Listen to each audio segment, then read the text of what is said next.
Hello guys, അപ്പോൾ 2 gift ബോക്സിൻ്റെ order വന്നിട്ടുണ്ട്. അപ്പോൾ അതൊന്ന് സെറ്റ് ചെയ്യുന്ന കാണാം. ഇത് വന്നിട്ട് കാഞ്ഞിരമറ്റം കൊടുക്കാനുള്ളതാട്ടോ. ചോക്ലേറ്റ്സ് മാത്രം വെച്ചിട്ട് നമ്മൾ ഓൾറെഡി ഒരു പിക്ക് ഇട്ട് കൊടുത്തിട്ടുണ്ടായിരുന്നു. അപ്പോൾ അതുപോലെ തന്നെ ചെയ്ത് കൊടുക്കാൻ പറഞ്ഞു. അപ്പോൾ അതുപോലെ തന്നെ നമ്മൾ അറേഞ്ച് ചെയ്ത് അതിൽ കണ്ട ചോക്ലേറ്റ്സ് ഒക്കെ തന്നെ ആഡ് ചെയ്ത് ഫ്ലവറൊക്കെ വെച്ചിട്ട് കൊടുത്തിട്ടുണ്ടായിരുന്നു.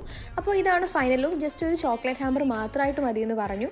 ബോക്സ് വന്നിട്ട് ഗോൾഡൻ കളറിലും. അപ്പോൾ ഈ ഒരു ഗിഫ്റ്റ് ബോക്സ് നമ്മൾ കുറച്ച് ദിവസം മുന്നേ അയച്ചു കൊടുത്തിട്ടുള്ളതായിരുന്നു. അപ്പോൾ അവരുടെ കയ്യിൽ എത്തിയിട്ട് എന്തായാലും ഇടാമെന്ന് വിചാരിച്ചു. അപ്പോൾ ഒരു ബോക്സ് സെറ്റാക്കി വെച്ചിട്ടുണ്ട്. വൈറ്റ് റിബണൊക്കെ ചുറ്റി കൊടുത്തു.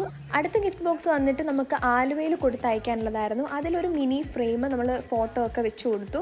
ഒരു മിനി ഗിഫ്റ്റ് ബോക്സ് ആയിരുന്നു കേട്ടോ. അപ്പോൾ നമ്മൾ വിഷ് ചെയ്തിട്ടുള്ളൊരു കാർഡ് കൊടുത്തിട്ടുണ്ടായിരുന്നു. പിന്നെ കുറച്ച് ചോക്ലേറ്റ്സ്, അതുപോലെ തന്നെ ഈ ഒരു മിനി ഫ്രെയിം വെച്ചിട്ട് ഇത്രയും മാത്രമേ ഉള്ളായിരുന്നു. അപ്പോൾ ഇതിനെക്കുറിച്ചിട്ടുള്ള കൂടുതൽ ഡീറ്റെയിൽസ് അറിയണമെങ്കിൽ എൻ്റെ ഇൻസ്റ്റാഗ്രാം പേജിൽ മെസ്സേജ് അയച്ചിരുന്നാൽ മതി. എന്തായാലും റിപ്ലൈ തരുന്നുണ്ടായിരിക്കും. അപ്പോൾ ഇതായിരുന്നു 2 ഫൈനൽ ലുക്ക് എന്ന് പറയുന്നത്. ഇഷ്ടമായാലും എന്തായാലും കമൻസിലൂടെ അറിയിക്കുക. സബ്സ്ക്രൈബ് ചെയ്ത് സപ്പോർട്ട് ചെയ്യുക.